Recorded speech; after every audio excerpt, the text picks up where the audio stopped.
Izin share screen-nya, Mbak. Yes. Assalamualaikum warahmatullahi wabarakatuh.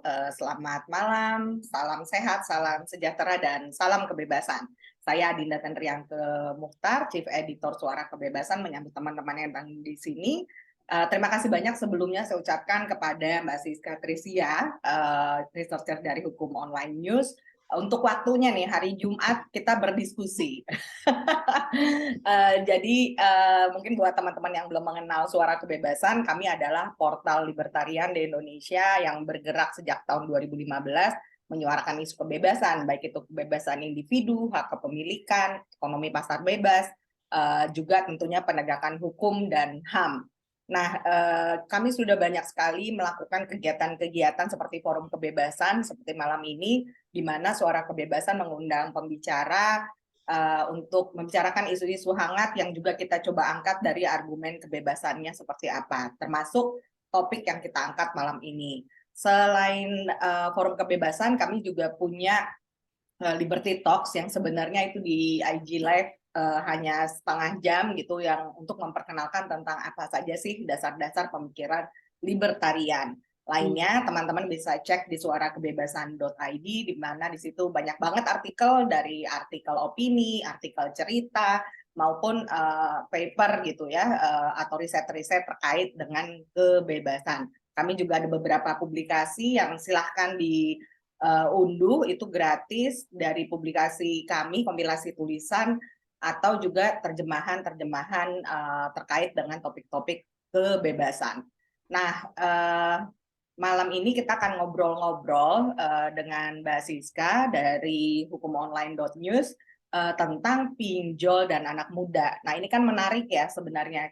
Kita juga mengakui bahwa pinjaman online atau finance technology itu sangat membantu juga ya dengan beragam mekanismenya, sehingga mempermudah transaksi dan sebagainya. Di sisi lain, permasalahannya adalah ketika fintech itu atau pinjolnya itu ilegal, atau memang menggunakan cara-cara yang melanggar hukum dalam menjalankan usahanya gitu. Dan kita juga mengetahui banyak sekali pemberitaan tentang orang-orang yang dirugikan, bahkan sampai jadi bunuh diri ya, dan itu menyeramkan gitu ketika berhubungan dengan pinjol. Nah, anak muda sendiri yang terbiasa dengan gadget, dengan teknologi, mungkin adalah satu dari sekian banyak elemen di masyarakat yang juga memanfaatkan pinjaman online ini.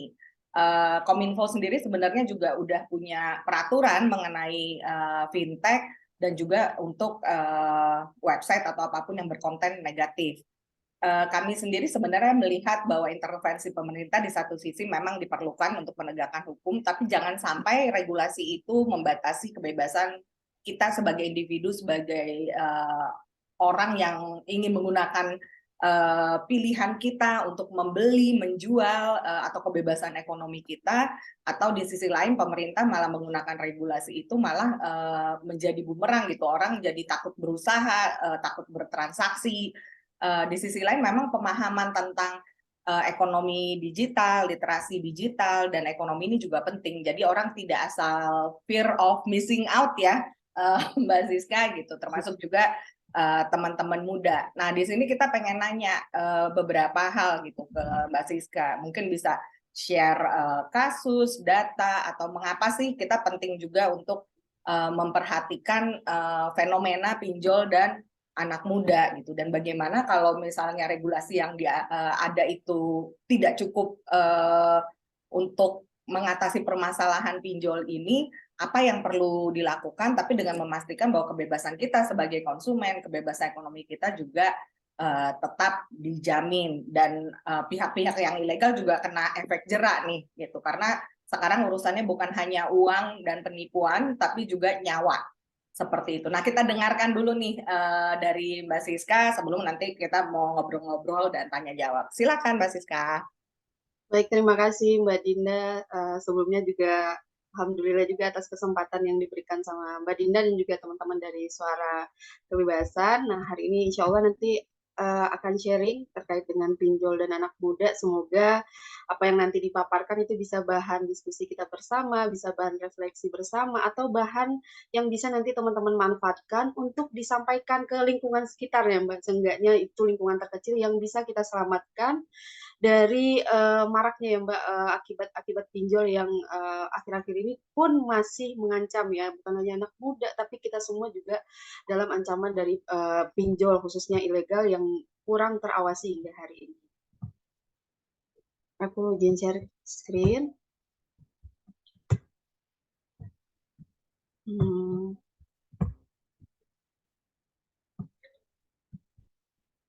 Udah kelihatan belum ya Mbak? Sudah kelihatan, udah full screen. Oke. Thank you. Aku lanjut ya. Nah, untuk teman-teman sebagai pengantarnya, baik teman-teman yang nanti yang sudah ada di Zoom, yang nanti akan bergabung atau nanti yang nonton siaran ulang, di sini saya sedikit mengutip tentang data yang disampaikan oleh Otoritas Jasa Keuangan (OJK) ya, selaku pengawas juga segala hal yang berkaitan dengan keuangan di Indonesia, termasuk dari perusahaan pinjol yang ada di Indonesia. Nah, waktu kemarin itu di Maret 2020 milenial atau usia 19 sampai 34 tahun itu adalah usia-usia yang mendominasi peminjam dari pinjol itu sendiri. Jadi itu dari totalnya itu 70% dan sisanya itu baru usia-usia lain ya, usia 35, 54, kemudian sedikitnya itu ada usia di bawah 19 tahun. Nah, untuk sebaran wilayahnya, teman-teman, di sini memang sebagian besar itu ada di Pulau Jawa ya, 19 juta orang dan sisanya itu 4 juta orang tersebar di luar Pulau Jawa. Nah, ini kemarin saya juga iseng ada nggak ya data terbaru yang juga melakukan penelitian tentang pinjolannya? Ada teman-teman. Jadi baru-baru ini juga ada teman-teman dari No Limit itu melakukan survei terkait dengan kenapa sih orang akhirnya terjerat gitu ya sama pinjol. Bukan hanya sejak 2018 lalu, tapi sampai hari ini juga masih ada yang terjerat dengan pinjol. Nah, di sini teman-teman ada beberapa informasi yang aku kasih bintang ya untuk highlight atau nanti sebagai informasi yang penting untuk kita ingat hingga akhir. Kenapa sih akhirnya muncul misalnya beberapa tips, kemudian berapa cara-cara yang mungkin bisa kita tempuh bersama agar terhindar dari jerat pinjol itu. Nah, di sini bisa kita lihat bahwa alasan orang akhirnya terjerat pinjol itu memang sebagian besar itu untuk membayar utang lain. Nah, dan yang kedua itu yang saya kasih highlight juga adalah tentang dananya memang lebih mudah untuk dicairkan ya, dan juga adanya tuntutan gaya hidup dan perilaku konsumtif, mau beli gadget baru, dan tentunya itu disebabkan juga oleh literasi yang masih rendah oleh si pengguna dari pinjol itu sendiri. Nah, lalu kenapa dengan data tersebut kita harus bagaimana dan apa yang perlu kita perhatikan? Nah, mungkin di sini teman-teman kalau lagi iseng nih ada waktu sekarang juga boleh atau nanti atau besok pagi juga mau cek nih pas hari libur. Emang masih ada ya perkara-perkara pinjol yang hari ini menjerat anak muda gitu. Nah, kemarin iseng-iseng ngecek aja teman-teman, cek dengan pinjol anak muda. Nah, itu akan banyak banget pemberitaan yang hingga hari ini tuh masih diupdate tentang fenomena-fenomena pinjol itu, dan tidak sedikit juga yang akhirnya menjerat anak muda ya. Di sini milenial lagi di-mention atau nanti Gen Z pasti juga akan ketemu, dan tidak hanya pemberitaan juga ada survei-survei yang selalu diupdate oleh beberapa lembaga yang memperlihatkan fenomena ini tuh cukup menjadi perhatian, dan bukan cukup, bahkan harus menjadi perhatian kita bersama. Nah, waktu itu teman-teman pas apa namanya, isu pinjol ini sedang naik-naiknya waktu itu ya 2018 sampai Lembaga Bantuan Hukum Jakarta di Jakarta ya di Cikini maksud saya waktu itu sejak bulan Mei 2018 itu beberapa bulan itu waktu itu membuka posko pengaduan untuk korban pinjol. Nah, pada fase itu LBHJ mencatat atau menerima sekitar 3.000 pengaduan terkait dengan permasalahan pinjol itu sendiri. Dan tentunya setelah dikaji oleh teman-teman dari LBHJ, yaitu nggak jauh dan tidak terlepas dari banyaknya pelanggaran hukum dan HAM di dalamnya. Dan beberapa hal yang bisa diklasifikasi pelanggaran yang dialami oleh korban pinjol itu, yang pertama tentunya penyebaran data pribadi, kemudian dia diancam. Nah, kan nggak jauh-jauh dari karena diteror untuk penagihan kan, kemudian ditipu karena banyaknya eh, perusahaan-perusahaan pinjol itu yang ilegal, yang nggak di bawah OJK, sehingga mereka bisa semena-mena dalam membuat aturan main, sampai gimana dia akhirnya meraup keuntungan. Nah, itu tuh salah satu yang perlu kita waspadai juga. Dan yang keempat itu fitnah, yang kelima sampai pelecehan seksual pun mereka terima dari si korban itu, yang awalnya mengakses pinjaman online. Terus bagaimana data secara nasional ya? YLKI, teman-teman, Yayasan Lembaga Konsumen Indonesia, pada tahun 2019 itu menerima sekitar 1.871 pengaduan. Nah, saya yakin ini juga setiap tahun diupdate sama YLKI begitu ya. Dan dari 1.800-an pengaduan tersebut itu dikategorikan dari pengaduan yang sifatnya individual dan juga kelompok atau kolektif. Nah, 10 besar pengaduan yang masuk ke YLKI itu nggak jauh-jauh dari masalah perbankan dan pinjaman online. Dan yang paling memprihatinkan di sini, teman-teman, korbannya itu mayoritas masyarakat kecil atau miskin dan menerima dampak yang tidak hanya berbau dengan finansial, tapi juga hal-hal lainnya seperti adanya kerugian jiwa, korban jiwa, bunuh diri, sampai ada yang bercerai dengan pasangannya, dan pemecatan dari perusahaan. Ya, itu karena lagi-lagi misalnya karena adanya akses yang ilegal ke misalnya kontak yang ada di handphone, makanya si korban misalnya dalam suatu perusahaan, ya bisa aja nanti yang diinfokan terkait dengan pinjaman online dia itu adalah rekan-rekannya kerja atau atasannya kerja, pasti akhirnya itu menyebabkan kerugian yang lain juga dari pinjol yang mereka akses. Nah, bagaimana data yang diterima oleh hukum online? Nah, ini ada beberapa pengaduan ya. Jadi teman-teman, di hukum online kita ada beberapa divisi, ada beberapa bidang, dan salah satunya itu ada namanya klinik hukum. Di situ memang kita buka akses kepada masyarakat yang ingin berkonsultasi tentang permasalahan hukum yang dihadapi. Nah, terkait dengan pinjol, kami coba membuat pengelompokan ya beberapa isu yang masuk ke dalam pengaduan klinik hukum online yang berkaitan dengan pinjaman online itu sendiri. Nah, yang pertama adalah ini nih, KTP-nya digunakan untuk mengajukan pinjol. Jadi bagaimana ya kalau misalnya KTP kita dipakai orang yang nggak bertanggung jawab, terus kemudian dia ngajuin pinjol, ya secara nggak langsung tentu kita yang ditagih, keluarga kita yang diteror, atasan kita juga diberitahu. Nah, apa sih perlindungan hukum yang mungkin kita perlu tahu atau bisa kita pakai sebagai senjata kita untuk dalam tanda kutip ya, ngelawan atau mempertahankan hak kita itu sendiri? Nah, yang pertama ada Undang-Undang Perlindungan Data Pribadi, teman-teman. Ada beberapa pasal di sini, saya kutip dua yang paling apa namanya, yang sangat relevan untuk bisa kita bahas. Yang pertama itu ada pasal 20 dan juga pasal 65 ayat 1 dan ayat 3. Secara umum di pasal tersebut dijelaskan bahwa siapa aja, nggak cuma KTP ataupun apa aja informasi elektronik yang dipunyai oleh seseorang, mau dia bentuknya apa namanya, informasi diri, penyakit dan lain sebagainya, itu kalau mau digunakan wajib mendapatkan persetujuan dari orang yang punya data tersebut gitu. Jadi harus ada persetujuannya. Dan pasal 65 di sini jelasin kalau misalnya orang menggunakan data seseorang tanpa adanya persetujuan atau apa namanya, digunakan secara melawan hukum pastinya ya, kalau nggak dikasih izin, dia sebenarnya bisa diancam pidana selama 5 tahun atau denda juga paling banyak 5 miliar gitu, teman-teman. Sebenarnya udah ada beberapa aturan. Dan permasalahan selanjutnya yang juga kita temukan atau yang kita coba apa kita data dari klinik hukum online itu adalah yang kedua, kalau nomor HP kita digunakan untuk kontak darurat pinjol. Nah, pasti teman-teman nggak asing tuh. Saya pribadi gitu waktu isu pinjol ini cukup hangat, ada sekitar lima kali saya dihubungi oleh perusahaan pinjol yang saya juga nggak tahu itu perusahaannya di mana gitu ya, dia dapat data saya dari mana. Kemudian mereka minta saya untuk ngasih tahu seseorang ya, si X, yang dia lampirkan fotonya ke saya, foto KTP-nya ke saya, nama lengkapnya lengkap lah pokoknya. Saya disuruh untuk mengingatkan yang bersangkutan untuk segera membayar hutangnya.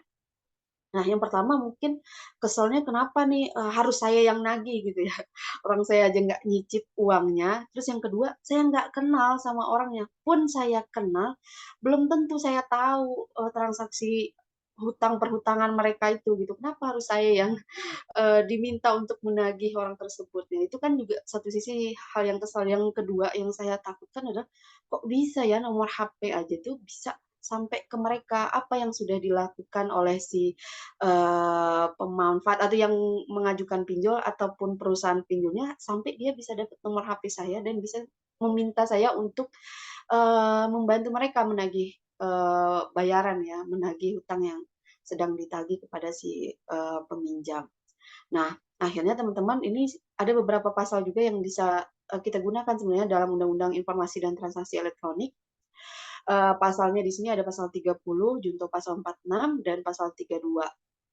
Intinya teman-teman, setiap orang ya, tanpa hak atau melawan hukum, itu dengan, untuk tujuannya, keuntungannya mereka, memperoleh informasi elektronik atau dokumen elektronik, eee, dan itu, misalnya dia melakukan transmisi, transmisi itu misalnya ya dia nyebarin gitu, nyebarin informasi kita tanpa lagi-lagi kita diberitahu atau kita memberi izin dan dilakukan secara melawan hukum, nah maka orang tersebut itu bisa juga dikenakan penjara 8 tahun dan, denda 2 miliar. Nah, terus kemudian, negara udah apa aja selain dengan ini, kalau misalnya tadi beberapa pasal yang saya sebutkan itu kan pembelaan atau senjata yang bisa kita pakai sebagai orang yang kemudian dijadikan korban kedua lah ya istilahnya. Nah, sebenarnya di Permen Kominfo, Peraturan Menteri Komunikasi dan Informatika Nomor 20 2016, salah satu pasalnya di situ juga sebenarnya sudah menyebutkan bahwa setiap orang yang memperoleh, mengumpulkan, mengolah, atau pokoknya dia yang punya akses untuk data gitulah, data pribadi seseorang, termasuk perusahaan pinjol dalam hal ini ya, dia itu bisa dikenakan sanksi di beberapa sanksi di bawah ini jika dia melakukan pelanggaran misalnya salah satunya ya tidak mengindahkan aturan hukum dalam pengelolaan data informasi pribadi tersebut. Dia bisa diberikan peringatan, baik sifatnya lisan, tertulis, atau usahanya bisa dihentikan sementara, atau dia bisa juga dibikin pengumuman kalau misalnya perusahaan itu bermasalah atau melakukan kesalahan begitu. Ini ada aturannya. Kemudian isu atau permasalahan ketiga yang juga kita temui itu adalah terkait bunga, teman-teman. Jadi kebanyakan yang dikeluhkan itu adalah dari teman-teman yang mengakses pinjaman online, terutama yang ilegal itu ya, yang tidak bisa diawasi oleh OJK dan pemerintah, itu kenapa sih bunganya itu nggak wajar banget. Misalnya minjem 10 juta, tapi yang datang ke kita cuma 7 juta, tapi bunganya naudzubillah gitu ya. Bahkan kalau dikalkulasikan bisa 2 sampai 3 kali lipat dari uang yang diterima gitu. Nah, bagaimana nih caranya? Uangnya kan udah kita pinjam gitu ya. Sebenarnya teman-teman dari beberapa putusan pengadilan, sebelum keputusan pengadilan nih, sebenarnya konsep pinjam meminjam yang dilakukan oleh si pinjol dan juga konsumennya itu orang yang mengakses pinjaman online itu nasabahnya itu sebenarnya itu adalah konsep sederhana dari 1320 pasal 1320 BW atau KUH Perdata, di mana di situ kan untuk kita bikin perjanjian sebenarnya ada 4 syaratnya. Ada sepakat, terus orangnya sama-sama cakap, sebab yang halal, jadi yang diperjanjikan itu benar-benar yang halal dan sebab yang halal dan uh, sebab yang halal dan satu lagi saya lupa. Pokoknya ada 4 syarat yang harus diperhatikan. Jadi dalam 2 syarat misalnya sepakat dan cakap. Nah di dalam sepakat itu memang sebenarnya dari segi hukum terkait bunga, si pemberi pinjaman dan penerima pinjaman memang diberikan ruang untuk menyepakati bunga gitu ya dalam transaksinya itu. Tapi besarannya itu yang akhirnya itu dimonopoli sedemikian rupa hingga jauh sekali jumlahnya. Akhirnya itu yang memberatkan. Nah, beberapa putusan pengadilan di sini yang saya mention ini adalah beberapa putusan yang sempat kita beritakan juga di dalam berita-berita hukum online gitu. Ada putusan Mahkamah Agung misalnya 289 tahun 72, ada putusan Mahkamah Agung 1253 tahun 73, dan putusan Mahkamah Agung 3431 tahun 85. Intinya apa? Perjanjian tentang besaran bunga itu memang secara hukum itu dibenarkan, tapi besaran bunga itu seharusnya tidak besarannya itu sekitar 2-5% saja per bulan. Nah, meskipun itu belum termasuk biaya administrasi dan denda. Kalau misalnya perjanjian bunga itu memberatkan salah satu pihak akhirnya dan uh, kasusnya misalnya sampai ke pengadilan, maka hakim sebagai pemutus itu bisa menilai atau memberikan putusan bahwa perjanjian pinjam meminjamnya itu adalah harus dibatalkan sehingga apa yang terjadi ya keadaannya akan kembali semula gitu. Si peminjam harus mengembalikan uang yang sudah dipinjam dan tanpa bunga yang tadi disebut memberatkan itu sendiri. Ini kalau misalnya kita melihat bagaimana praktik kasus di pengadilan. Kasus lain yang juga kita terima itu adalah perusahaan pinjol itu melakukan teror ya saat melakukan penagihan. Nah, sebelumnya teman-teman di POJK di peraturan OJK nomor 10 tahun 2022 sebenarnya penagih itu memang bisa melakukan berbagai cara untuk mendapatkan uangnya kembali gitu ya. Dalam hal si peminjam itu memang dia udah one prestasi. One prestasi apa sih gitu ya? Misalnya dia udah lalai itu membayar uang yang udah dia pinjam sesuai dengan waktu yang ditentukan gitu. Dia ditelepon nggak bisa, didatengin ke rumahnya juga nggak ketemu gitu. Atau misalnya pas ditelepon nomornya udah ganti, emailnya juga udah hilang. Nah gitu-gitu memang bisa si perusahaan memang diperbolehkan untuk melakukan penagihan. Tapi ada cara-cara yang sudah diatur juga sebenarnya gitu ya. Misalnya harus ada surat peringatan dulu, habis itu baru udah tuh melakukan penagihan. Nah di dalam POJK ini juga sebenarnya ada juga syarat-syarat atau aturan-aturan penagihan lainnya. Misalnya si penagih itu harus melakukan penagihan dengan cara-cara yang baik begitu ya, nggak kayak apa yang selama ini terjadi, sebagian besar terjadi. Dan misalnya si penagih itu harusnya adalah pihak yang tidak terafiliasi dengan perusahaan pinjol, jadi sifatnya lebih netral gitu. Jadi ada syarat-syarat yang memang sudah digariskan.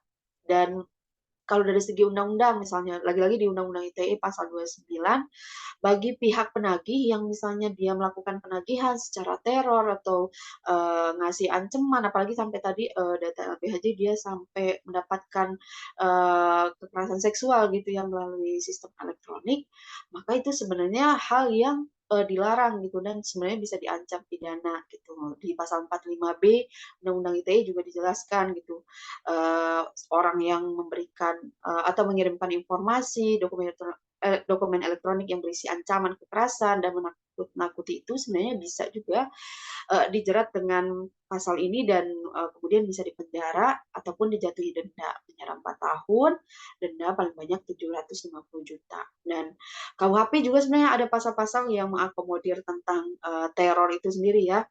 Jadi ada beberapa pasal pengancaman dan itu bisa digunakan kalau misalnya teman-teman menerima ancamannya itu bukan dalam bentuk elektronik, misalnya langsung, itu bisa juga pakai pasal KUHP yang tentang pengancaman. Nah, terus gimana nih kita sebagai anak muda gitu ya. Kalau tadi kita ingat-ingat lagi ada beberapa hal yang menjadi alasan orang akhirnya terjerat pinjol.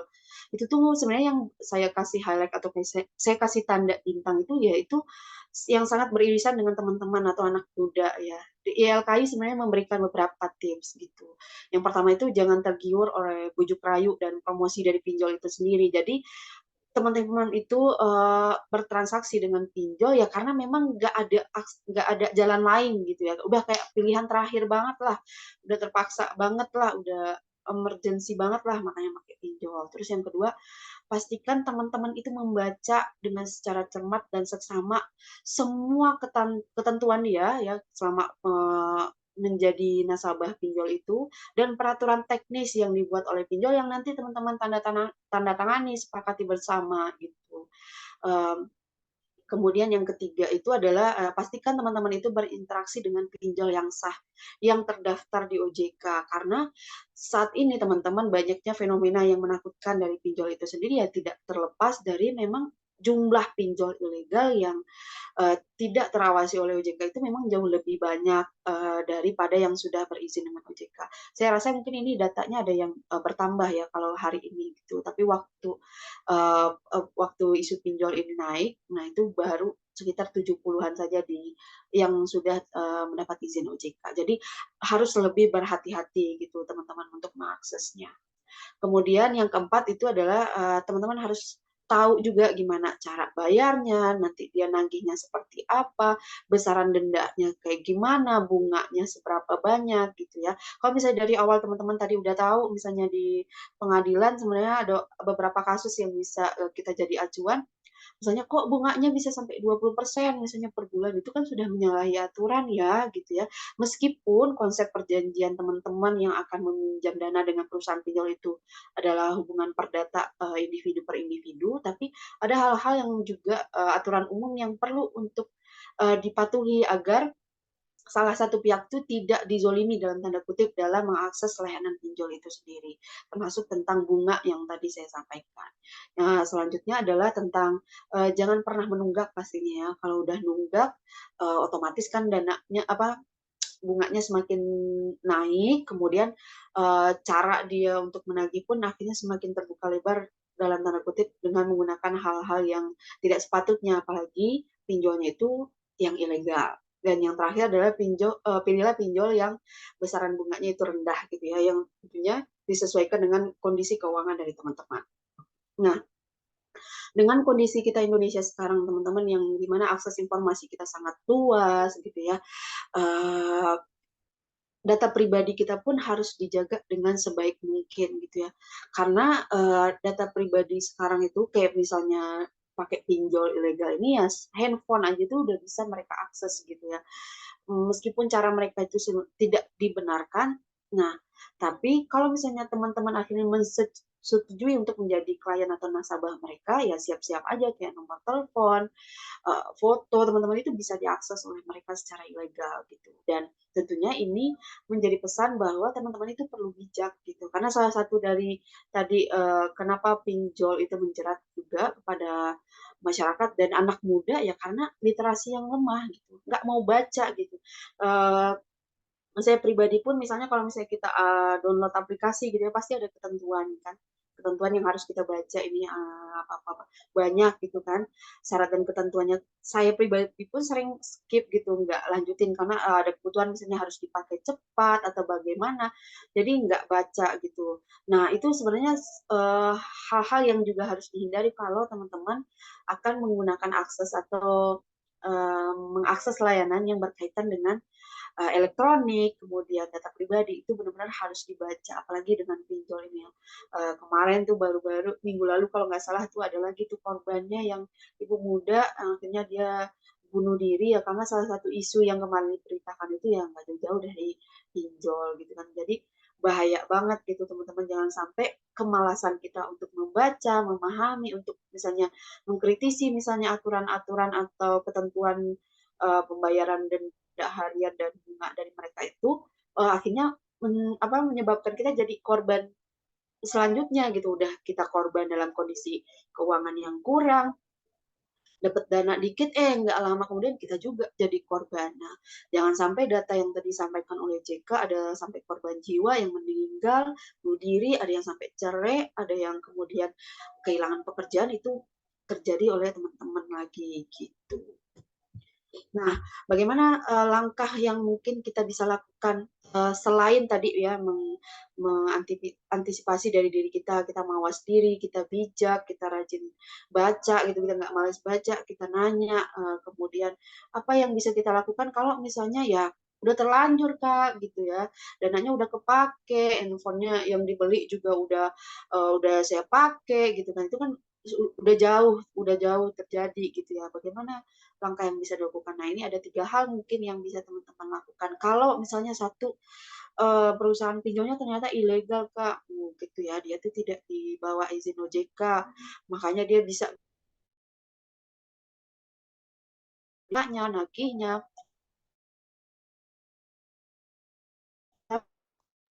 Mbak Siska agak terputus-putus ya. itu caranya bisa OJK atau teman-teman ya. Agak terputus tadi. Mau Ya, tadi saya tadi sih kayaknya tadi agak terputus-putus. sekarang Mbak Oke, di mana tadi ya Mbak? tadi yang soal pinjol yang tidak terlist di OJK. Oh ya. Oke Mbak, berarti aku ulangi. Nah untuk pinjol yang misalnya tadi ilegal, dia tidak terdata atau diawasi oleh OJK, di OJK sebenarnya dia sudah mempublish beberapa nama-nama pinjol yang perusahaan pinjaman online yang sudah mendapat izin. Nah teman-teman harus lihat cek juga di situ gitu ya. Ini yang mau teman-teman akses itu adalah yang sudah mendapat izin OJK atau belum. Nah kalaupun ternyata sudah melangkah terlalu jauh ya sudah ternyata ilegal, kemudian dia juga sudah melakukan beberapa pelanggaran hukum, yang pertama ya ajukan juga ke OJK, baik secara pribadi sendiri atau teman-teman melalui pendampingan dari YLKI atau LBH gitu ya. Kemudian yang tentunya kalau misalnya ternyata apa yang teman-teman alami itu udah ada nih eh, tindak pidananya, misalnya sampai ada tadi kan datanya ada yang sampai mengalami pelecehan atau diancam gitu-gitu ya. Nah, itu bisa lapor polisi. Nah, pakai pasal yang tadi sudah saya mention. Kalau misalnya nih ternyata tragedi atau kejadian pinjol yang teman-teman alami udah sampai merugikan teman-teman gitu ya, udah ada kerugian yang ditimbulkan, misalnya uangnya udah makin habis atau misalnya ketenangan jiwa untuk tinggal atau untuk tidur udah nggak ada, kan ada kerugian materi materi yang dialami dalam sekian waktu. Nah, itu teman-teman sebenarnya bisa juga gugat secara perdata untuk mengembalikan kerugian tadi. Nah, itu beberapa sarannya. Dan tentunya kalau misalnya tentang anak muda ya, kalau bisa kita lihat tadi datanya, penyebabnya ya mungkin dengan apa ya, banyaknya nggak cuma anak muda sih ya, juga pejabat-pejabat flexing gitu-gitu, kita mungkin perlu juga akhirnya untuk menahan diri gitu ya, karena memang musuh terbesar seorang manusia itu adalah dirinya sendiri, nafsunya sendiri. Jadi kalau misalnya teman-teman udah mulai, wah kok temen gue udah punya gadget baru gitu, gue juga harus beli ah. Nah hal-hal kayak gitu mungkin dari dalam hati udah mulai dilatih untuk ditahan gitu ya. Apalagi misalnya teman-teman nih usia-usia muda masih misalnya belum kerja atau masih kuliah, udah kerja tapi masih kontrak. Nah kayak gitu-gitu kita perlu juga sadar diri, kemampuan kita tuh harus disesuaikan juga dengan gaya gitu ya, gaya kita. Jadi gaya itu sesuai kantong, itu benar sih apa yang slogan-slogan kayak gitu. Apalagi di zaman sekarang kalau misalnya kita terus mengikuti um, apa namanya gaya hidup itu nggak akan ada habisnya teman-teman, pasti nanti itu akan terus berkembang. Dan kalau misalnya ya nggak bijak-bijak pakai uang, nggak bijak-bijak ambil langkah, ya pasti nanti kita juga yang dirugikan. Nah ini meskipun ada beberapa strategi atau tips tadi yang dibikin sama YLKI, atau ini ada beberapa tips yang nggak terlepas dari effortnya juga sangat besar, teman-teman. Ngajuin pengaduan, prosesnya pasti panjang, lapor polisi, apalagi nanti masuk pengadilan panjang, lagi gugat perdata, ya kita harus cari bukti lagi. Itu semuanya pasti akan menyita waktu, tenaga, dan lagi-lagi uang teman-teman. Jadi selagi kita bisa ngekip atau mengurangi pengeluaran kita untuk hal-hal yang nggak penting, ya mungkin kita bisa lebih bijak juga untuk memilah-milah mana sih yang harusnya kita pakai, mana yang harusnya kita nggak usah beli, kayak gitu-gitu ya. Jadi karena anak muda zaman sekarang tuh kayaknya cobaan dalam tanda kutipnya cobaannya sekarang di situ gitu ya, nggak cuma teman-teman, saya juga punya adik, punya ponakan tuh, ya Allah. Kalau nggak diinget-ingetin ya bisa bablas kita. Nah, jadi gimana sih tentang pinjol, fenomena pinjol dan anak muda gitu ya? Ya sebenarnya pinjaman online itu baik ya teman-teman, karena memang dia tuh mau memberikan pendanaan sebenarnya. Sifatnya kan pendanaan kepada masyarakat yang nggak bisa dilayani oleh sektor keuangan formal, tapi dia akan menyengsarakan apabila teman-teman nggak bijak dalam menggunakannya gitu ya, gitu. Apalagi kenanya sama pinjol yang ilegal, jadi babak belur dari akibat yang kita terima gitu. Mungkin sekian dari aku Mbak Dinda, sebagai pembuka, nanti kita bisa diskusi. Selamat malam, assalamualaikum warahmatullahi wabarakatuh. Terima kasih banyak Mbak Zizka, menarik banget karena yang kita bicarakan malam ini tuh sebenarnya keseharian banget ya teman-teman. Gaya hidup, kemampuan, baru gimana kita bisa bijak dalam mengkonsumsi. Menyambung tadi kayak yang dibilang Mbak Siska kan pentingnya kita sadar diri. Nah di Libertarian tuh juga kita ada publikasi soal self control or state control. Nah ini sebenarnya intinya adalah pengendalian diri. Kita mau mengendalikan diri apa dikendaliin negara gitu kan? Dan memang harus tanggung jawab ya Mbak Siska. Artinya kita sadar nih kemampuan kita, kebutuhan kita dan gaya hidup. Memang kalau godaannya anak-anak sekarang kan banyak pilihan ya. Dan bisa dicicil bayar belakangan. Saya udah nggak tahu lagi tuh apalagi punya pilihannya karena menurut saya tuh kadang-kadang secara konvensional antara itu cash, debit, ya kalaupun QR itu standar banget, tapi kalau pinjol itu atau yang pay later pun juga saya nggak pernah coba gitu. Karena mungkin masih berpikir ya udahlah yang clear aja karena jangan-jangan saya bisa lupa bayarnya. Kartu kredit aja kadang-kadang kalau nggak debit automatically kan bisa lumayan juga kan dendanya seperti itu. Tadi juga bagusnya kan Mbak Siska juga menyebut tentang perlindungan data pribadi dan ini yang menjadi kendala adalah ketika ada kasus seperti ini salah satunya kan ada yang diviralkan ya baru ada pelecehan juga terutama kita perempuan gitu sementara ya pilihan pinjol yang banyak dengan beragam manfaat yang kalau kita belum baca tanda bintang tuh bahaya ya Mbak ya. Bintang yang kecil itu syarat dan ketentuan berlaku. Saya percaya betul. kita beli apa ada tanda itu juga kita centang iya. Iya. Sampai akhirnya nah ini sebenarnya yang ingin saya tanyakan kan tadi dibilang bahwa pihak yang merasa dirugikan misalnya tidak dibayar utangnya kita nggak tahu nih antara ilegal dan legal itu maksudnya dalam kata lain mereka itu bisa nyewa ini ya tukang apa Mbak dibilang yang suka ngambilin duit itu debt collector. Itu debt collector tuh sebenarnya di negeri kita tuh gimana sih? Emang itu legal juga kan? Karena kan boleh ya orang minta tenaga seperti itu. Sementara memang kita juga nggak artinya kan para pemangku kepentingannya di sini kan bukan hanya pinjol dan yang meminjam uang, tapi juga ada pihak lain yang dia punya cara sendiri. Yang itu kan yang menyeramkan kan seperti itu ya Mbak. Itu kayak gitu gimana sih? Ya Mbak, terkait tadi pertanyaannya, sebenarnya dari Permenkominfo yang tadi sempat saya mention, di dalam aturan itu dia memang mendetailkan sih Mbak beberapa syarat, kalau kita mau pakai debt collector bahasanya gitu ya Mbak, debt collector untuk penagihan pinjaman itu.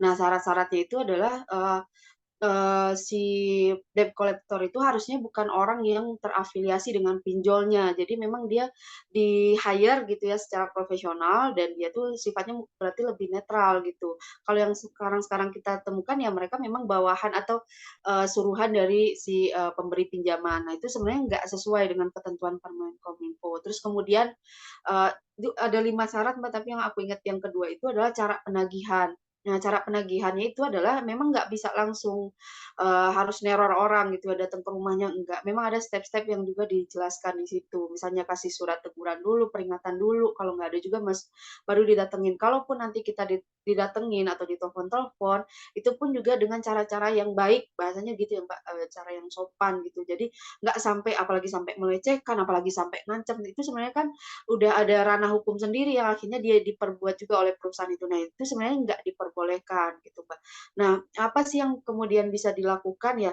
Pasal-pasal tadi sebenarnya selain kita bisa pakai itu untuk dalam tanda kutip jaga diri kita dari perusahaan pinjol yang nggak bertanggung jawab, itu juga bisa kita kenakan ke si debt collector yang dalam tanda kutip dia jahat gitu Mbak dalam menjalankan tugas dia. Nah, kemarin kita sempat juga ada tuh yang konsultasi, jadi pinternya dia tuh dia, kayak dia ngerekam sih, Mbak. Jadi pas dia memang didatengin sama si debt collector ataupun dia ditelepon-telepon pakai makian itu memang dia akhirnya rekam. Nah, itu akhirnya dia bawa ke persidangan, ya pakai pasal itu, dia ngancem gitu-gitu. Jadi bisa juga dikenakan. Jadi nggak cuma si perusahaan pinjol yang dikejar di situ oleh korbannya, tapi bisa juga si debt collector itu sendiri gitu. Itu, Mbak. Thank you Mbak Siska. Di sini ada Yudianto yang join bersama kita. Mau ada yang ditanyakan atau di-sharing? Kalau belum juga nggak apa-apa. Ya karena sebenarnya benar yang tadi dibilang Mbak Siska bahwa tentu kasus ini tidak hanya terkena ke anak muda ya, bahkan lansia, Hmm. ibu-ibu, bapak-bapak, dan bahkan dalam model yang berbeda dulu tuh Betul. juga ada hal yang aneh gitu, misalnya ya ada model pay later ya, jadi nggak harus minjem, tapi meskipun sebenarnya udah ada yang bayarin lah ya, kan itu segalanya kemudahan gitu ya. Apalagi kalau yang dulu-dulu kan sebenarnya kasusnya kayak Anda bisa dapat 1 juta, tapi taruh dulu deposit 300.000, itu kan kita juga mestinya mikir ya, Hmm. kenapa dapat sesuatu mesti ngasih deposit Betul, dulu. betul Mbak. Iya, dan saya sih terbayangnya sebenarnya apa yang disampaikan oleh Mbak Siska malam ini di Suara Kebebasan itu sebenarnya juga bisa jadi bagian dari apa ya, pendidikan yang diberikan sejak dini dari di lingkungan sekitar kita juga gitu. Bahkan kalau misalnya di sekolah-sekolah bukan hanya belajar soal yang umum ya, matematika, bahasa dan sebagainya, tapi hal-hal seperti ini gitu. Karena begitu mudahnya gawai ini kan kita rata-rata pegang lah ya, anak-anak kecil aja Betul. juga pegang, ya anything can happen gitu. Dengan segala kemudahan itu ternyata kita juga diuji nih kebijakan kita, daya kritis dan nalar kita Betul. ketika ada pinjaman yang mudah, tapi nggak mikirin itu Mbak kan, berapa persen kok ngebalikinnya jadi 2 kalinya, 3 kalinya. Iya, iya. Tapi kayak ketermendesakan itu kadang menjadi ini juga nggak sih Mbak, faktor orang ya udah deh ini ada, nggak perlu dibanding ke lembaga keuangan yang formal ya, yang mungkin Hmm. perlu tunjukkan jaminannya apa, baru asetnya apa gitu, dan bank juga perlu lihat riwayat rekeningnya orang yang bersangkutan kan. Sementara Betul. kalau yang pinjol ini kan kayaknya kalau lihat iklan-iklannya di TV juga kayak gampang kan, misalnya Betul. kamu cuma dapat 5 juta, aku dapat 10 juta gitu. Meski saya kan berpikir buat apa itu duit sebanyak itu. Jadi Sebenarnya persaingan jadi gitu ya. malah jadi aneh kan Mbak, harusnya kita berpikir gitu, kok dengan mudahnya ini uang bisa didapat, itu kan sebenarnya bisa jadi pertanyaan dasar dari teman-teman anak muda. Kok bisa ya dapat uang sebanyak itu, caranya mudah? Nah itu kalau misalnya udah ada kegelisahan itu aja, cukup aja gelisah dikit aja, nah itu bisa jadi sumber kita untuk bisa lebih hati-hati gitu menggunakan, pinjol-pinjol ini. Benar-benar dan ya itu kemudahan itu ternyata memang harus disikapi dengan cermat ya, dan memang Mhm. PR besarnya sih literasi keuangan juga nih, Betul, iya betul betul. dan literasi digital juga ya, artinya Mhm. kita mau nggak nih mengerjakan pekerjaan rumah eh, dengan mengecek data yang tadi 70-an itu di OJK gitu. Iya, Karena iya. iklannya udah banyak. Orang berpikir Betul. kalau diiklankan kan resmi ya. Mhm. Meskipun ada juga yang iklan yang bertanggung jawab ya Mbak, ada tulisannya seperti di bank-bank juga, dijamin ini oleh OJK atau Mhm. sudah mendapatkan lisensi.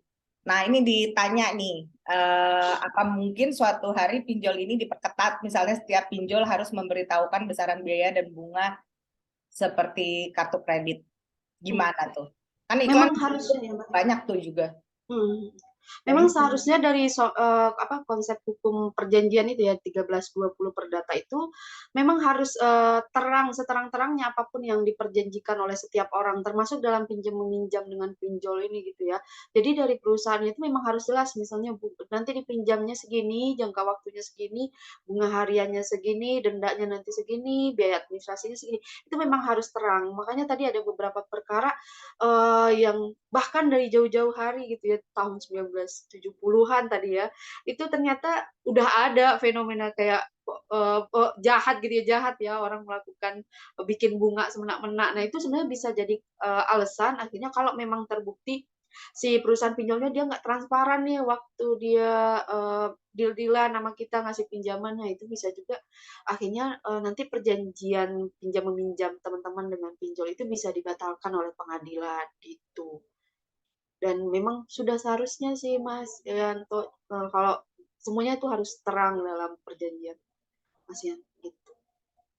iya, eh, penting juga sih ya untuk memahami perjanjian itu. Saya jujur aja sih Mhm. kadang-kadang kalau udah ada syarat ketentuan berlaku, kontrak, jujur kadang males bacanya. Betul, Atau malah betul saya Mbak. lebih, kalau kayak ke bank itu saya akan bilang, ini resikonya apa? Itu aja dulu Mhm. deh.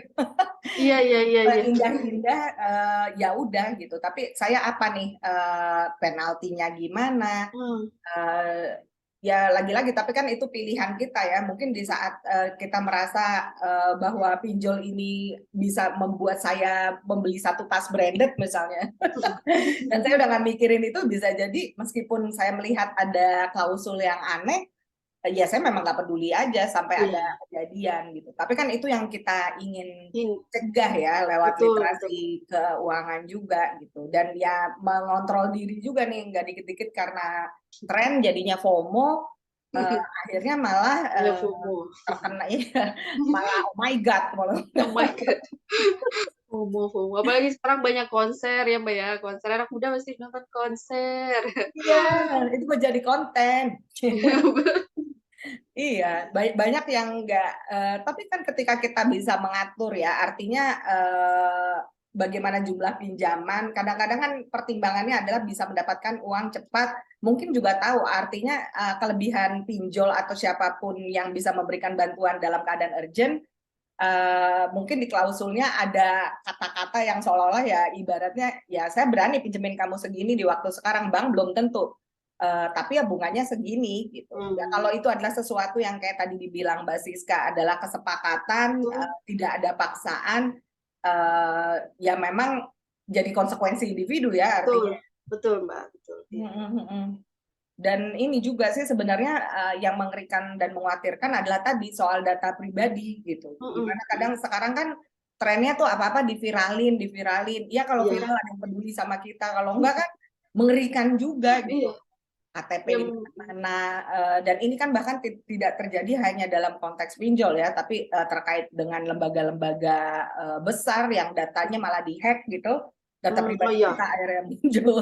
Iya, apalagi kita. Negara aja yang dengan sistem keamanan yang tinggi bisa dijebol gitu ya, Mbak. Apalagi kalau masyarakat-masyarakat kayak kita. Jadi kalau misalnya kita sendiri aja nggak mawas diri gitu ya, nggak bijak menggunakan data pribadi kita gitu, ya siapa lagi yang bakal ngejaga, kita sendiri gitu. Pinjol pinjol resmi punya pinjol ilegal. Jadi maksudnya apa? Ada dua gitu, Yud. Memang itu ada modusnya kayak gitu juga Oh, sih, yang Mbak. di UIT Iya, katanya, iya. Jadi ada iya, jadi bantuan. Mengerikan ya? iya, jadi yang resminya dia punya, kemudian dia buka kantor lagi gitu, cabang, tapi yang cabang itu enggak itu. Nah, itu memang Jangan-jangan pencucian modus-modusnya uang gitu. heeh, jangan-jangan ya, Mbak. Iya, modusnya memang macam-macam, Mas Yanto. Iya. Tapi kalau Mbak Siska pernah nggak pinjol? Aku pribadi sih, Mbak, karena dari kecil dididik sama ibuku nggak boleh ngutang apapun Hmm, bentuknya. hmm. Sampai sekarang sih alhamdulillah sih enggak ya, Mbak. Jadi aku memang lebih beratnya nabung. Jadi kalau ada kebutuhan, insya Allah aku tabungannya udah disiapkan gitu sih, Mbak. Jadi Emang udah direncanakan ya. ya, Mbak. Bahkan tabungan pun juga kan sebenarnya ada yang kita bisa ngatur ya, mau dibuat Mhm, bentuk akun apa. Itu betul. kan memang Iya, Mbak. tidak ada proses. Punya nggak Mhm. dananya untuk ditabung, pertanyaan. Iya, Mbak. Iya, dan memang iya benar pakai pinjaman kalau keadaannya darurat ya, tapi dilihat pinjamannya ke Iya. siapa. Kita kan kadang-kadang berpikir pinjam mungkin nggak langsung ke apa ke bank ya, apalagi Mhm. tergantung nominalnya juga dan dalam keadaan yang mendesak mungkin bisa dipahami orang jadi ya itu pilihannya jadi nggak masuk akal gitu. Iya, Mungkin iya. nggak malu kalau minjem sama keluarga, minjem sama temen atau minjem sama saudara jadi omongan akhirnya ya udah jalan pintas. Nah, ketika jalan Iya, iya. pintas itu yang digunakan kebetulan bertemu pinjol yang ilegal atau legal tapi punya yang ilegal, jadi ya itu yang Kena juga ya, Mbak. iya gitu. Dan bahkan kayaknya beberapa waktu lalu saya nonton gitu di berita ibu rumah tangga tuh bunuh diri gara-gara Iya, pinjol iya, dan Mbak, dia iya. meninggalkan suami dan anaknya gitu. Berarti Anaknya. kan tekanannya gede banget gitu sampai ya orang memutuskan menghabisi nyawanya gitu. Betul, Padahal betul. belum tentu juga ketika ya belum tentu juga utangnya dianggap selesai kan. Dan ini Betul. kan Misalnya ada keluarganya binaris juga. yang hidup tuh gimana tuh Mbak? Gimana, Mbak? Kan kalau misalnya bunuh diri gitu Mhm, karena mhm. pinjol, masih bisa nggak pinjolnya ngejar suami atau kalau suami atau keluarganya? Kemarin itu kalau misalnya kayak ya, ini mungkin aku pakai, apa namanya, Mbak, analogi kayak gitu ya, meskipun kayak Hmm, dalam Islam gitu ya, kalau misalnya nih sejenazah masih ada utang itu memang harus dibereskan. Ya memang sejatinya memang harus dibereskan gitu ya, Mbak. Pun di dalam hubungan perdata pun ya memang harus dibereskan sebenarnya. Kalau misalnya si pihak itu, meninggal gitu ya dan ya kalau memang ada ahli waris dalam tanda kutip, ya seharusnya memang diselesaikan gitu, Mbak. Tapi aku kurang update ya, ada nggak ya kasus yang akhirnya selesai hutangnya pas dia meninggal itu ya kita juga kemarin juga nggak follow up lagi sih Mbak, beberapa yang konsultasi. Tapi secara logika hukumnya memang itu harus diselesaikan mau si orangnya meninggal atau enggak. Apalagi kalau dia punya ahli waris, kecuali dia memang sebatang kara gitu ya Mbak, memang nggak tahu lagi mau ditagih kemana nih kewajiban dia gitu ya, melunasi utang-utangnya dia ya. Mungkin itu memang selesai. Di dunia selesai, kita nggak tahu juga nanti apakah Iya, nanti makanya. di akhiratnya juga dianggap selesai. Itu kan kalau misalnya di keyakinan agama tertentu kan itu juga sebagai penghalang mereka untuk melanjutkan perjalanannya di alam sana ya gitu. Jadi sebenarnya ya nggak menyelesaikan. Mungkin menyelesaikan masalah sementara gitu ya. Jadi Tidak menyelesaikan masalah real nih. iya. Yudianto juga bilang nih kalau pinjol ilegal menuntut utang ahli waris juga, Hmm. yang ada bukannya ahli waris untung ya dia nanggung ya. Mm, mm, mm. Apalagi Nah kalau ada terkait masih ada ininya warisnya. betul betul. Nah, terkait ahli waris ini sebenarnya, beberapa kasus di putusan pengadilan yang kita temui di hukum online gitu, Mbak, memang ada beberapa ahli waris akhirnya ke pengadilan itu minta penetapan dia tidak dijadikan ahli waris. Nah, jadi ada kasus yang si Ada nggak pewaris kayak ini gitu Mbak? meninggal karena Ada kayak hutangnya gitu. banyak. Oh wow. Iya, karena hutangnya banyak, jadi kan pasti yang menagih hutangnya ke ahli warisnya. Nah, untuk menghindari itu ya wajar aja ya kan mungkin dia memang tidak menikmati uang yang digunakan si pewaris itu kan. Jadi ke pengadilan minta penetapan saya dikeluarkan dari ahli waris ini. Jadi kalau menurut misalnya menurut penilaian hakim dari proses pembuktiannya, oh iya benar misalnya dia nggak pakai uangnya, dia tidak menikmati atau dia tidak punya kemampuan untuk menyelesaikan ya pengadilan bisa memberikan kebijakan untuk mengeluarkan orang tersebut dari ahli waris. Jadi dia nggak bisa dituntut juga untuk membayar utang orang yang sudah tinggal.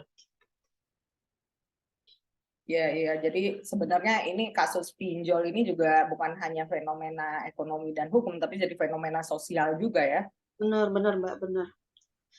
yang melibatkan banyak orang dan dampaknya juga tidak disangka gitu. Bisa sampai separah itu, seperti kayak korupsi bisa membunuh nyawa orang kan gitu ya, Betul betul. ambil Kalau nyawa korupsi orang mungkin orang nggak ngerasa banget ya, Mbak, tapi kalau pinjol mungkin serangannya memang berasa banget. direct gitu ya. Iya, daerah. Kalau korupsi kan kadang senyap tiba-tiba tangkep aja. Itu Mbak kalau mau ini misalnya tadi kan disebut ya ada pihak-pihak terkait, ada YLKI, ada OJK, ada lembaga lain dan juga termasuk ada hukum online gitu yang kadang dimintai konsultasi soal hal ini. Sebenarnya kalau ada nggak sih sinergi OJK dengan ya ini teman-teman di masyarakat sipil dan media, karena kan Mhm, pengaduannya ini bisa nggak betul. rata ya, bisa mungkin Mhm, di YLBHI atau gimana mereka banyak mhm, menampung itu atau LBHJ tadi. mhm. Gimana cara teman-teman ya paling tidak kan berkontribusi juga ya untuk mengatasi dan mencegah permasalahan ini, karena saya nggak kebayang ya mungkin tadi yang kayak Mbak Siska bilang kasus yang tertulis di sini bisa jadi udah terupdate lagi, ada kasus Mhm, lagi gitu, itu gimana ya biar kerja-kerjanya juga sinergis dan berdampak. mhm. Setahu aku memang dia ada ini, Mbak, apa namanya itu, Mbak, kalau kayak, eee, bukan koalisi, apa ya istilahnya, memang dibentuk sama Apa sama kayak si konsorsium apa? iya, tapi bahasanya apa ya kemarin ya, Mbak? Pokoknya dia tuh tergabung beberapa organisasi yang tergabung di dalam satu wadah, jadi dia memang fokusnya mengadvokasi ini atau memberikan pemahaman kepada masyarakat tentang pinjol-pinjol ini, itu memang ada sih, Mbak. Jadi, sinergisitas dari beberapa stakeholder terkait itu memang sudah ada sebenarnya, tapi aku kurang tahu apakah akhir-akhir ini ya kan fenomenanya udah mulai ketutup ya, Mbak, sama berita-berita lain, apakah dalam tanda kutip koalisi itu masih eksis sampai hari ini atau enggak sih aku kurang tahu. Tapi kalau misalnya kayak kanal-kanal yang tadi disampaikan kayak misalnya, OJK OJK pasti, maksudnya YLKI itu tuh masih aktif sampai saat ini menerima pengaduan kayak gitu-gitu. Dan itu juga yang menarik di negeri kita ya, yang saya merasa kadang-kadang konsumen kita tuh lumayan sabar sebenarnya. Tapi kan Iya, kita ingat ya kasus Prita zaman dulu aja sampai malah dia yang dikenakan penjara kan gitu, dan karena viral juga ada upaya bersama untuk menolong itu dan mengingatkan kita bahaya apa ya, artinya ada relasi kuasa yang begitu kuat sehingga benar. kebebasan berekspresi kita bahkan sebagai konsumen itu juga terhambat. Saya dalam beberapa kali permasalahan gitu, entah dengan asuransi, entah bank, saya tuh kadang-kadang ya udah langsung saya bilang, Anda tahu nggak sih ada undang-undang perlindungan konsumen? Saya Benar. bilang. Dan saya juga tahu saya tidak akan mengambil jalan terjal dengan pengacara. Aduh capek banget Mbak, nanti Iya, kasus capek. segini gue boncos 40 juta misalnya kan. Dan kita semua kita punya dana sebanyak itu dan kemewahan itu ya, meskipun orang bilang ya udah KLBH aja atau seperti apa, tapi pasti juga masih banyak kasus yang menggunung dan belum diapa-apain gitu. Betul. Menurut saya kadang-kadang ya teman-teman YLKI ini kan udah bekerja sedemikian kuat, udah sedemikian lama lah, kayaknya di setiap berita ada aja ya YLKI, LBH apalagi gitu. Iya. Tapi kita ini sebagai konsumen saya rasa juga perlu didorong untuk kritis ya. Kadang-kadang kan memang ada hal yang kalau kesalahan kita adalah kelalaian kita sendiri, tapi ada hal-hal yang memang kita dirugikan bahkan untuk sesuatu yang kita tahu gitu. Dan sebenarnya secara hukum kan ada celahnya, tapi kita nggak tahu karena kita nggak ngerti jalurnya. Betul, Mbak. Karena undang-undangnya itu juga Banyak. sudah ada, tapi kan sekarang dengan ITE orang jadi khawatir nih bersuara gitu, takutnya malah kita Betul. dibawa ke meja hijau. Jadi ini hukum tuh ada di mana ya? Kita kan harusnya dilindungi gitu Mbak dalam konteks ini. Benar banget, Mbak. Iya. Mungkin kalau misalnya anak muda zaman sekarang pasti komunitasnya banyak gitu ya, Mbak ya. Jadi kalau misalnya teman-teman bisa saling sharing gitu ya, kalau dalam komunitas itu teman-teman bisa misalnya dari beberapa latar belakang, ada misalnya yang kuliah hukum, ada yang kuliah politik, ada kuliah sosial gitu-gitu ya. Mungkin bisa menjadi kayak agen-agen juga kan ya, Mbak, agen-agen di masyarakat yang nanti bisa menyelamatkan orang-orang yang tadi mungkin dari segi relasi kuasa dia sangat lemah, atau kondisi ekonominya sangat rentan, atau dia memang dari kelompok marginal gitu ya. Jadi kalau untuk ngakses itu dia bahkan udah ngerasa, jangan-jangan nanti malah jadi bumerang lagi tadi kayak kata Mbak Dinda. Jadi mungkin peran anak muda di sini memang nggak cuma menyelamatkan dirinya gitu ya, tapi juga orang-orang yang ada di sekitarnya, keluarganya, lingkungannya, sosialnya, kayak gitu-gitu. Bener banget Mbak Siska, makanya justru kadang ketika kami mengangkat beberapa topik, terutama soal keseharian, tapi di sisi lain ada soal diri kita, kontrol diri kita adalah bagaimana tadi yang seperti disampaikan Mbak Siska, kita juga bisa menjadi agen atau Iya, bahkan ini ya duta untuk duta perlindungan, duta pinjol. bukan duta kecantikan kalau yang ini, paling nggak duta untuk apa ya konsumen lah. Duta konsumen. Iya, karena kejadian seperti ini kan sebenarnya ya kayak ada aja di sekitar kita gitu. Saya kadang-kadang juga udah frustrasi aja kalau ngelihat berita-berita kok begini banget, tapi ya itu yang terjadi ya. Sedemikian dan itu mengenai juga orang-orang kelompok-kelompok marginal. Belum lagi kalau orang jadi ngambil pinjol karena ya dia dibujuk gitu. Iya, betul Itu betul. kan kalau sama peer groups atau mungkin teman saya pakai kok Iya iya. dari mulut ke mulut itu terjadilah dan orang tidak mau lagi mengecek S dan K. Ini ada lagi nih Mbak. Ada tidak sih kasus pinjol yang diselesaikan di lembaga penyelesaian kasus konsumen jadi nggak masuk ini ya, nggak masuk di Masuk pengadilan. pengadilan misalnya. Kebetulan kemarin sih aku nggak ngecek ya Mas, apakah ada, tapi saya yakin ada. Karena ya kenapa akhirnya lembaga penyelesaian kasus konsumen itu ada di Indonesia, ya memang dia untuk salah satunya ya untuk kanal penyelesaian permasalahan konsumen gitu. Tapi memang kemarin sih aku nggak sempat ngedata ya Mas, apakah, perkara-perkara pinjol yang akhirnya selesai di lembaga penyelesaian perkara konsumen. Tapi insya Allah, aku yakin ada sih Mas. Kalau misalnya nanti kita ketemu atau ada kontaknya Mas Yanto, kalau nanti ada kasusnya aku bisa sampein gitu untuk data tersebut. Kalau misalnya pengen menyampaikan ke hukum online itu bisa juga ya berarti ya?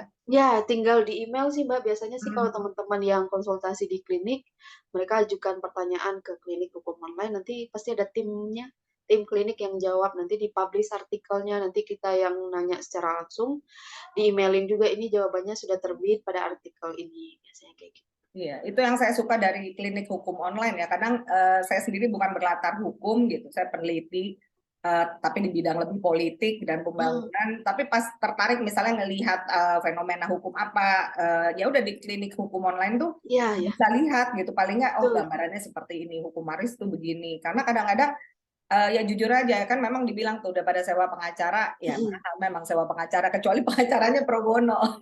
Iya, kalau berbodoh sih nggak Iya. apa-apa. Dan memang jadi apa, ketika kita terlibat dalam proses hukum tuh kita jadi belajar, oh begini toh posisinya. Iya, Saya tuh lemah karena saya tanda tangan misalnya. Tanda tangan adalah indikator kesepakatan. iya, kita Padahal, setuju gitu. ya, padahal saya memang merasa kayaknya nggak, udahlah syarat dan ketentuan berlaku, apa ribetnya sih, dan biar cepet kan. Sampai sadar akhirnya, ya ampun, itu Kejadian ya, Mbak. iya, sebenarnya nih ya teman-teman dan Mbak Siska, kami tuh juga sebenarnya sudah mengundang perwakilan OJK, cuman sayangnya mungkin karena satu dan lain hal tidak bisa ikutan. Kita juga udah sempat bilang ada juga dari teman dari hukum online gitu. Jadi sebenarnya ingin juga mendengar lebih jauh ya dari Iya, OJK iya. tentang fenomena seperti ini bagaimana. Tapi mungkin di kesempatan yang lain karena isu ini sama kasus asuransi itu mah nggak kelar-kelar ya. Nanti kita mungkin bisa bikin lagi nih forecast soal asuransi. Betul. Seri-serinya ya, Mbak, Iya, berkaitan seri-seri. dengan Tapi mungkin apa-apa. seri-seri tentang ini ya, literasi keuangan juga. Keuangan, benar-benar. Karena ini menjadi penting, ini keseharian kita, bahkan di zaman sekarang ini kan kita juga dengan mudah identitas kita semua ada di aplikasi, beberapa aplikasi online. Ya udah ketika terjadi sesuatu dengan HP kita, dan kalau itu tidak terproteksi dengan baik, ya semua data muncul di situ. Sementara kita misalnya udah naruh saldo di aplikasi ini sekian, dan itu aja banyak yang ditipu kan Mbak, ketika kita punya Iya, ini tiba-tiba ada link kita klik karena kita klik, nah punya ya. aplikasi, Iya, eh, benar. ternyata habis dana kita. Betul, betul.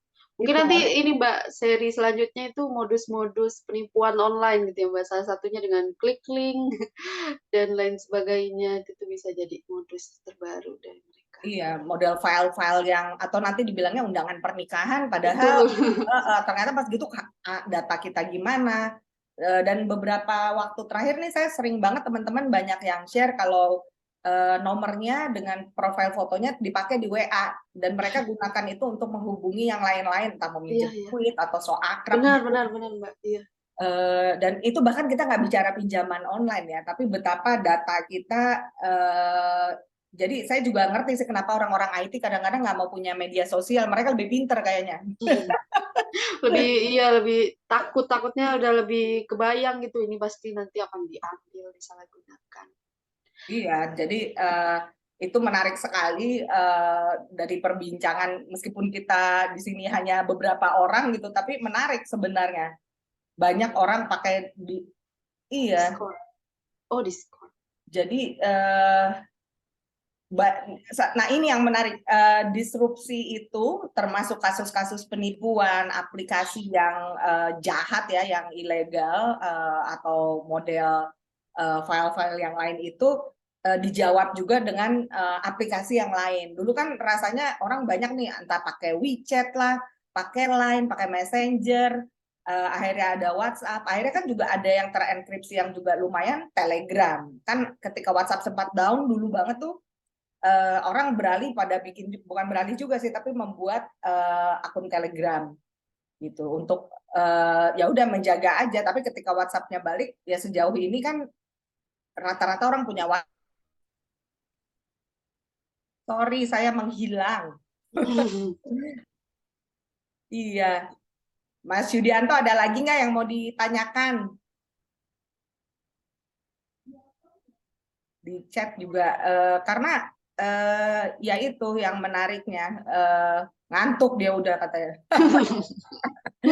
Saya apresiasi, tapi mungkin bisa ada closing statement nih. Kita sebenarnya pengen diskusi lebih lama, tapi saya pikir ada beberapa poin yang tadi sudah diangkat juga oleh Mbak Siska yang perlu di-highlight lagi di closing statement-nya Mbak Siska malam ini. Silahkan. Apa ya closing statement-nya? Apa ya Mbak? Ya yang sebagai anak muda gitu ya, yang harusnya kemampuan literasinya itu lebih besar dari kelompok-kelompok masyarakat yang lain, ya harusnya teman-teman itu menggunakan ya kemampuan literasinya itu untuk dalam hal ini adalah menjaga dirinya dan orang-orang di sekitarnya, terutama dalam isu-isu yang lemah banget nih atau bisa banget diserang dengan karena kita malesnya ngebaca gitu.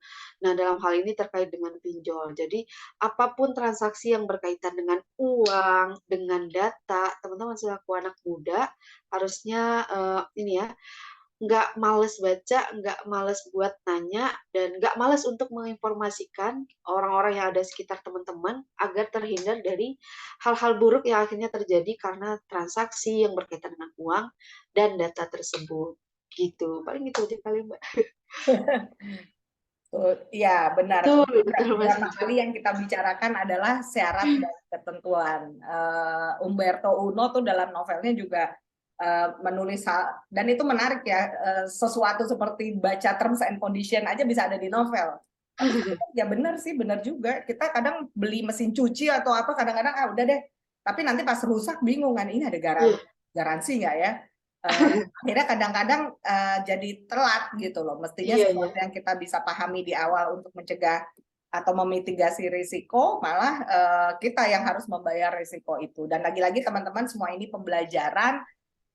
Terima kasih banyak Mbak Siska Trisia, researcher hukum online news, dan juga Yudianto yang juga hadir di sini. Ini akan kami share juga di YouTube, kanal YouTube Suara Kebebasan, dan biasanya kami akan buat artikel cerita dari diskusi ini. Ditunggu juga kehadiran teman-teman lainnya juga dalam forum kebebasan selanjutnya dan juga di Liberty Talks. Dan lagi-lagi silahkan cek suarakebebasan.id untuk mengetahui lebih banyak soal suara kebebasan. Terima kasih banyak lagi-lagi Mbak Siska Trisia. Sama-sama Mbak Dinda. Teman-teman, ya, semoga kita bisa berjumpa lagi, kopi darat. Dan jangan sungkan lagi nih sharing-sharing soal isu hukum yang lain. Rasanya menarik nih ngobrol sama Mbak Siska, karena selain peneliti juga ada di hukum online gitu teman-teman. Cek-cek juga hukum online ya, klinik hukum, standar hukum juga kita. Baiklah, dengan ini saya tutup. Terima kasih. Wassalamualaikum warahmatullahi wabarakatuh. Selamat malam dan salam kebebasan. Thank you. Malam Mbak Dinda. Dadah.